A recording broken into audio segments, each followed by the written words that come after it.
General Oduwa Yusuf Raage taliya xoog waxaan leeyahay iskuul ku laabo sababtoo ah adigoo ah CDF taliya xoog dalka Soomaaliyeed in aad wadanka xuduudihiisa iyo garan weyso waa aqoon darri bay ku tahay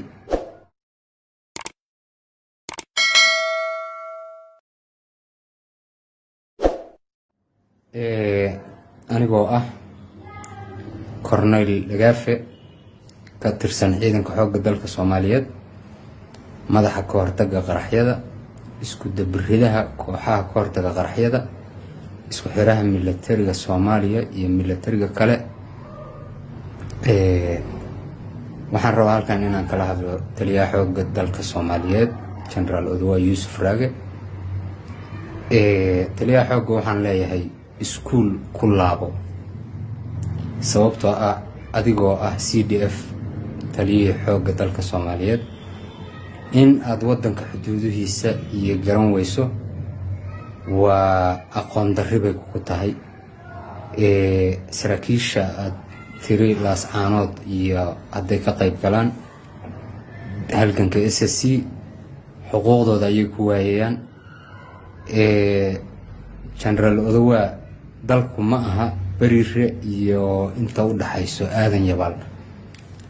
marka soo kala baro geographical ka dalka Soomaaliya marka kadib baad mudan tahay in laga dhigo CDF ama aan laga dhigin taasi CDF kan uga hadlaya taliyaha xoogga midda xigta waxaan la hadlayaa dhalinyarada daarood oo ciidanka kamid ah hadday yihiin saraakiil xigeen hadday yihiin alifley iyo dableyba inaad ku dhimataan bariire iyo aadan yabaal waxaa idinkaga qiimo badan inaad ku dhimataan laas caanood iyo goboladiina taasaa sumcadna ku helaysaan halgamayaalna aad ku tihiin marka ka baxa xuquuq baa laydinka goynayaa iyo warkaa ka baxa xuquuqdiina ilaahay baa idin hayo dadkiina idin hayo halganka SSC garab istaaga goboladiina difaaca deegaankiina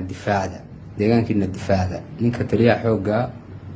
oo leh sargaalka ku dhintay Maxamed Aadan haddii uu dhintay Allah ya raxma halkaan aan uga tacsiyeynaya haddii uu nool yahayna waa nool yahay taliyaha xoogga oo leh waxaan maqlay xuquuqdan ka goosanaya hadda ka hor aniga mar aan tagay Caabudwaaq buu sidaas oo kale xuquuqda iga goostay waa nimaana aqoon dalka xuduudihiisa iyo cidda uu u yahay taliyaha xoogga General Oduwa Yusuf Raage dhibtaas haysata wuxuu haystaa dalkuba inuu yahay